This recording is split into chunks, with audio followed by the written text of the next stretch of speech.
안녕하세요. 보통 엄마들이 결혼식보다 돌잔치가 더 힘들다고들 하죠. 준비할 거는 결혼식처럼 많은데 아기 케어에다가 손님 접대까지 다 내 몫인 거. 그 힘든 돌잔치를 앞두고 계신 분들을 위해서 어떤 것들을 준비해야 하고 어떤 것들을 주의해야 하는지 한 번에 이해가 가시도록 정리를 좀 해볼까 합니다. 저는 일단 돌잔치를 굉장히 많이 가봤고요. 원래 행사 참여를 할 때 다른 분들에 비해서 좀 굉장히 예민하게 좀 관찰하는 편이기도 하고 아기들 성장 동영상도 많이 만들어 봤고 한때 그 돌잔치 사진작가 일을 직업으로 삼아볼까 생각했던 적이 있어서 다른 아기 돌잔치 사진도 되게 많이 찍으러 다녀봤었어요. 그래서 돌잔치랑 인연이 많습니다.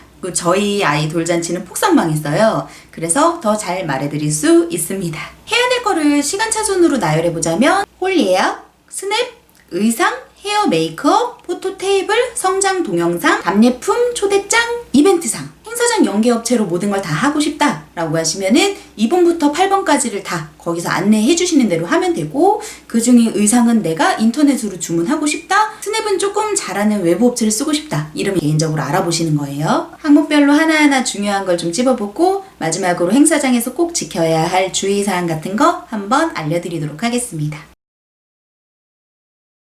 평균적으로 두세 군데, 5군데 이하 정도 비교해 보시더라고요. 저는 애기 데리고 10군데나 다녀봤어요. 실제 행사를 보고 싶어서 제가 하려고 하는 요일 시간대 있죠? 일요일 오전 이렇게 직접 그 행사장에 방문을 해서 주차가 얼마나 밀리는지, 음식이 어떻게 세팅이 되는지, 실제로 행사장에서 어떻게 안내를 하는지, 사회자는 재밌는지 이런 게 다 눈에 보이더라고요. 다른 건 다 취향에 맞춰서 하면 되실 것 같은데 시식은 좀 빨리 하세요. 보통 업체에서 날짜가 임박하지 않으면 시식 날짜를 그렇게 막 빨리 잡아주지 않더라고요. 생각보다 음식 맛이 안 좋아서 취소하시는 분들 되게 많거든요. 저도 그랬었어요. 아니면 빨리 취소하고 다른 데 알아봐야 되니까 시식은 빨리 하시는 게 좋을 것 같고, 보증 인원으로 되게 고민 많이 하시더라고요. 보통은 가족분들 중에 왜 큰돈 주시는 분들이 계시기 때문에 조금 부족하게 오더라도 손해를 보셨다고 하셨던 분들은 아직까지 못 뵀던 것 같고요. 저는 60명 보증 인원에 한 110명 정도가 왔었고, 그랬을 때 식대 계산하고 남는 금액이 현금 400만원대, 돌반지가 한 300만원대 정도 됐었던 것 같아요. 이거는 개인 편차가 굉장히 많이 클 것 같고요. 예약한 것보다 많이 오시면 좋은 거니까 내 상황에 맞게 최대한 마음 편하게 결정을 하시되, 결혼식은 뒤에서 서서 보시는 분들 많잖아요. 근데 돌잔치는 모든 분들이 착석을 해서 행사를 즐기셔야 된단 말이에요. 돌잔치는 또 아기 생일이라 그런지 어딜 가든 아기 손님들이 되게 많아요. 아기 한 명이 오면 원뿔 2자리를 차지한다고 보시면 돼요. 5인 원형 테이블이다 하면 엄마, 아빠, 아기 앉고 나머지 한 좌석에 애기 짐이나 아기띠 같은 게 앉아 있겠죠. 그리고 나머지 한 좌석 있는데 그거 누가 앉지 않겠죠. 50명이니까 뭐 70석이면 되겠지 라고 생각하신다면 굉장히 좁을 수 있어요. 팀별로 어느 정도 앉겠다 라고 생각하는 그 팀을 좀 대충 예상해 보시면 좀 좋을 것 같다는 생각이 들고요. 새로 오픈하는 곳은 항상 위험이 따르더라고요. 저 같은 경우도 그래서 장소를 바꿨어요. 오픈이 미뤄져서 뭐 냉온방 시설이 안 된다거나 음식 양이 안 맞는다거나 직원들 오퍼레이션이 잘 안 돼서 서로 동선이 꼬인다던가 하면은 완전히 행사를 망하는 길이니까 좀 오픈하는 곳은 저는 좀 지양하고 싶지만 그래도 꼭 하셔야 된다고 하면 대안을 좀 마련하고 하시면 좋을 것 같고요.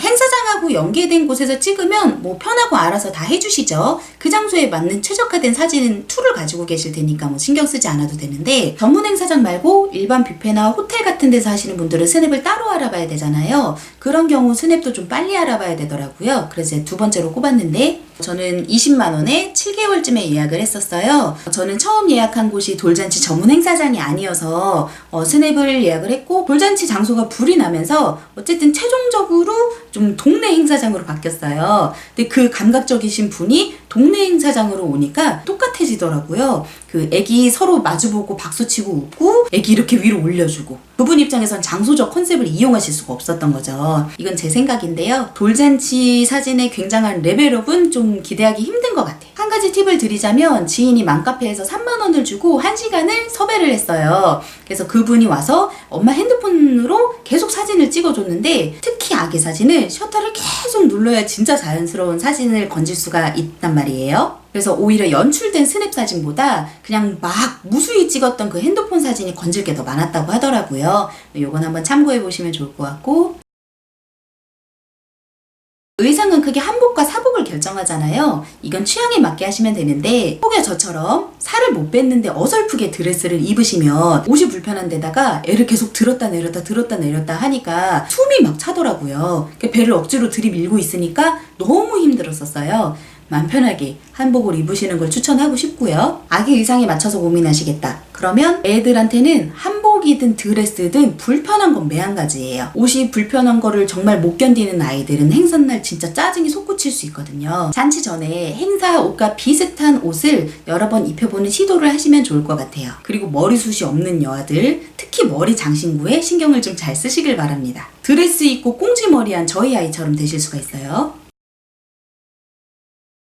저는 애기 컨디션 조절한다고 집으로 출장을 불렀었는데 남편은 강시로 만들어 놓고 저는 조선시대 세댁으로 만들어 놔서 정말 울기 직전으로 다 풀르고 화장 다 지우고 다시 했었어요. 제가 그런 거에 까다로운 편이 아닌데 돌잔치를 전문으로 하셨던 분이 아니시다 보니까 감을 좀 못 잡으셨던 것 같아요. 얼굴이 출산 전과 정말 많이 달라졌잖아요. 엄마들은 다 아실 텐데 의상보다 화장하고 머리 하는 게 더 기분을 좌지우지 많이 해요. 망치지 않도록 꼭 미리 준비하시고요. 행사 한 달 전쯤에 사진을 한 20-30장 정도 달라고 해요. 막 예쁜 사진 어떤 걸로 하지 막 고민하는데 손님들이 그걸 막 눈여겨보진 않더라고요. 돌 촬영한 거 성장 앨범이 올라가져 있고 뭐 나머지들은 엄마가 만들거나 추가하는 건데 저는 엄마표로 할 수 있는 거를 다 해봤어요. 물론 제 만족이고 이거를 꼭 하시라는 건 절대 아닌데요. 애기 앨범 만들어준다고 계획은 많이 하지만 대부분 외장이나 컴에 사진이 몇 년치 쌓이거든요. 그래서 아이한테 훗날 남겨준다 생각하시고 시간이 나신다면 마음에 드는 작품 한두 개 정도 만들어 보시는 것도 추천하고 싶습니다. 연결된 업체에서 하면 보통 무료이거나 한 5만 원 정도 내외였던 것 같고요. 한 달 전쯤에 사진 한 30장에서 50장 그리고 동영상 한 5개에서 많으면 10개 주세요 라고 하죠. 그거 할 때 엄마들이 사진 고르는 게 너무 힘들어서 하루 이틀 컴퓨터에 꼬박 붙어 있는다고 하더라고요. 애기 낳고 휴대폰 용량 다 꽉 차시잖아요. 그 1년치를 정리하는데 얼마나 힘들겠어요. 예쁜 사진 미리미리 추려 놓으시고 가로 사진 많이 찍어 놓으시고 저처럼 엄마가 직접 만드시는 분들은 아주 늦어도 한 달 전에는 준비를 해야 되더라고요. 그리고 상영할 때 꼭 재생 조건이 그 업체와 맞는지를 미리 꼭 확인해 보시고 엄마표 성장 동영상 만들 때나 재생할 때 주의할 점을 제가 묶어서 만든 영상이 있으니까 그걸 참고해 보시면 좋을 것 같아요. 답례품이 없는 행사를 계획하시는 분들이 간혹 계시던데 없으면 손님들이 좀 서운해 하시더라고요. 저는 당시에 가장 비쌌던 미키마우스 접시를 했었는데 저희 어머니가 된장고추장 접시 하시겠다고 하더라고요. 답례품은 오시는 분들의 연령대나 가장 많은 분들이 만족하실 수 있는 선물로 고르는 게 가장 좋은 것 같아요. 답례품은 거의 다 기억을 많이 하시더라고요. 초대장도 저는 따로 만들었는데 다 부질없고 그냥 업체에서 하라는 대로 하면 되고 한 달 전쯤에 보통 돌립니다. 이벤트 선물은 보통 5개 정도 하죠. 뭐 최연소상, 장거리상 막 이런 거 있잖아요. 엄마가 질문을 5개 생각해서 거기에 맞는 선물 고르고 포장하고 행사 당일날 갖다 주는 그런 식으로 하는데 제가 그런 기획하는 걸 좋아해서 기발하고 재밌는 질문 되게 많이 했었거든요. 근데 손님들 아무도 기억 못 하시는 거 보니까 별로 중요하진 않은 것 같아요. 오히려 기본적인 질문이 사회자분들이 멘트를 치기가 더 쉬우신가 봐요. 선물 뭐 할지, 질문 뭐 할지를 뭐 특이하고 굉장한 것에 뭐 초점을 굳이 맞출 필요는 없지 않나 생각이 들고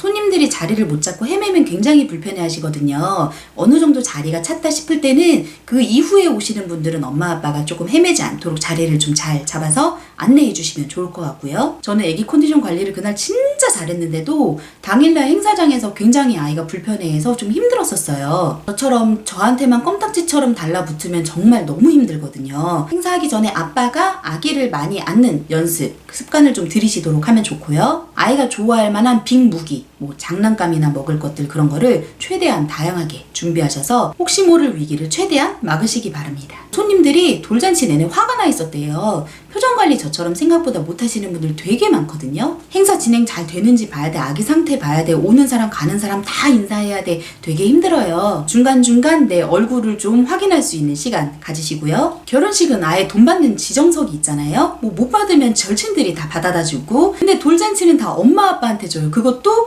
정해진 시간에 주는 게 아니라 막 가면서 찔러주고 그게 현금만 있는 게 아니라 봉투에다가 쇼핑백까지 있잖아요. 안전한 보관 장소 엄마 아빠가 통일해서 하나로 결정을 하시고 사회자분께 보통 행사 잘하면 막 팁 주시고 하잖아요. 그거 시작 전에 드렸어요. 10만 원을. 진짜 열심히 해주시더라고요. 그리고 메모지에다가 제가 꼭 필요한 말을 좀 적었었어요. 저 같은 경우는 성장 동영상이 메인이었기 때문에 모두가 다 집중할 수 있게끔 멘트를 좀 해주세요 라는 부탁의 말을 적어가지고 드려서 그 분위기를 되게 잘 잡아주셨던 것 같아요. 하객들한테 마지막으로 감사 인사라는 거를 꼭 시켜요. 그걸 생각보다 준비를 못하신 분들이 많더라고요. 뭐 뽀뽀 이런 것도 잘 시키고. 그러니까 하객들한테 감사 멘트 엄마든 아빠든 하나 정도는 준비하고 가시는 게 좋을 것 같습니다. 진짜 할 말이 많은데 정말 많이 줄여서 말씀을 드렸어요. 그런데도 영상 길이가 너무 길어요.